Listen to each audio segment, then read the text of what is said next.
perfect តែម្ដងបងរស្មីខូចក្រុមទាំងអស់ណាស់ពេកសាច់ជាមកើបឲ្យពួកគាត់សួស្ដីអូន សួស្ដីបងសួស្ដីបង អូនបានទស្សនាកម្មវិធី MasterChef រដូវកាលទី4របស់យើងអត់ ធ្លាប់បងធ្លាប់ តែអ្នកណាជា idol របស់អូនដែរ បងលីណា idol របស់ខ្ញុំនៅក្នុង MasterChef គឺបងវិជ្ជឌី សម្រាប់ខ្ញុំវិញគឺបងរស្មីបងលីហាបងណាវី សិតដាក់គ្រឿងផ្សំគោលឲ្យបេក្ខជនរបស់យើងផ្សេងៗទៀតអូននឹងហើយកគ្រឿងផ្សំគោលអីគេវិញ ជ្រើសរើសយកសាច់ជាមខ្ញុំចង់ដាក់ក្តាមពេក សម្រាប់ខ្ញុំចង់ដាក់អង្កែបឲ្យពួកគាត់ធ្វើ ហេតុអីអូន ដោយសារតាក្តាមព្រៃវាជាមុខម្ហូបស្រាប់ចឹងទៅខ្ញុំចង់ឲ្យ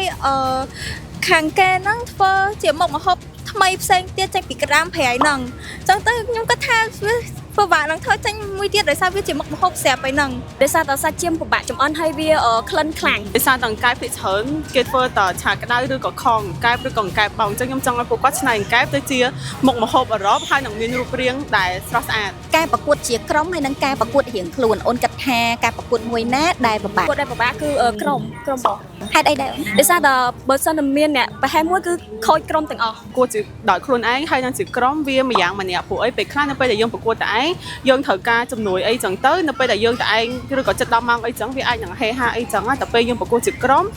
យើងមានកូនក្រុមយើងដែលអាចជួយយើងហុចនេះហុចនោះបាន តែឯងធ្វើជាតូចចឹងវាពិបាកជាង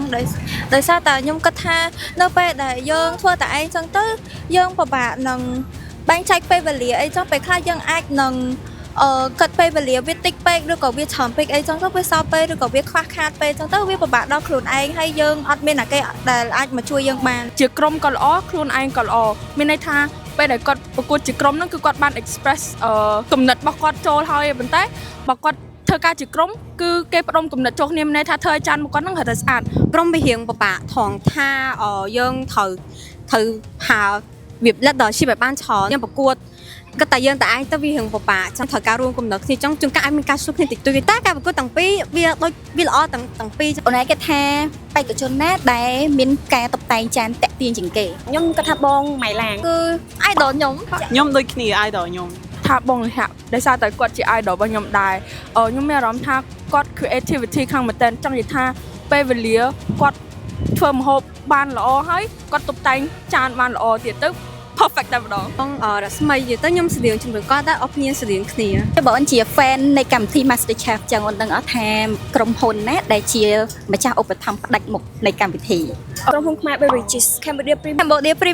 Premium ទឹកបរិសុទ្ធកម្ពុជា បរិសុទ្ធកម្ពុជា ហើយនឹងទឹកពិសាបរិសុទ្ធកម្ពុជា បេក្ខជនរបស់យើងមានបេក្ខជនម្នាក់ដែលគាត់មានរហស្សនាមថាផ្កាយសំណាងអូនឯងដឹងថាជាបេក្ខជនឈ្មោះអីគេអត់ គឺបងរស្មី